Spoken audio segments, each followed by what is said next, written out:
महादेव शिव की कथा, अमृता का रहस्य। बहुत समय पहले की बात है, जब देवता और असुर अमृत प्राप्त करने के लिए समुद्र मंथन कर रहे थे।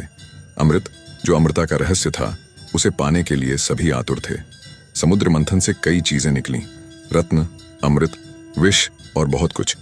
परंतु सबसे पहले जो निकला वह था हलाहल नामक विष। वह विष इतना घातक था कि उससे सारा संसार नष्ट हो सकता था। देवता और असुर दोनों ही इस विष से भयभीत हो गए और सोच में पड़ गए कि अब क्या किया जाए। तब सभी देवता भगवान शिव के पास गए और उनसे सहायता की प्रार्थना की। महादेव शिव, जो सदा अपने भक्तों के कष्ट हरने वाले हैं, ने विष को अपने कंठ में धारण करने का निश्चय किया। जैसे ही भगवान शिव ने वह विष पिया, उनका कंठ नीला हो गया और तभी से उन्हें नीलकंठ के नाम से भी जाना जाने लगा। विष के प्रभाव से भगवान शिव का शरीर तपने लगा। उनकी यह तपस्या देखकर सारे संसार ने उनकी स्तुति की और मां पार्वती ने अपने हाथों से शिव के कंठ को पकड़कर उस विष के प्रभाव को रोकने का प्रयास किया।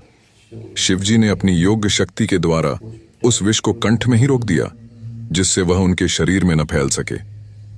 भगवान शिव के इस त्याग और बलिदान के कारण ही संसार की रक्षा हुई और अमृत प्राप्ति का मार्ग प्रशस्त हुआ। यह कथा इस बात का प्रतीक है कि जब संसार में संकट आता है, तब भगवान शिव अपने भक्तों की रक्षा के लिए सदैव तत्पर रहते हैं। शिवजी के इस महान कृत्य ने उन्हें केवल देवताओं का नहीं, बल्कि समस्त जीव जंतुओं का भी पालनहार बना दिया। महादेव शिव का यह त्याग और समर्पण हमें यह सिखाता है कि सच्चे परोपकारी और वीर वही होते हैं जो अपनी व्यक्तिगत सुख सुविधाओं की चिंता किए बिना दूसरों की भलाई के लिए अपने प्राणों की भी परवाह नहीं करते। यही कारण है कि भगवान शिव को महादेव कहा जाता है, देवों के देव महादेव।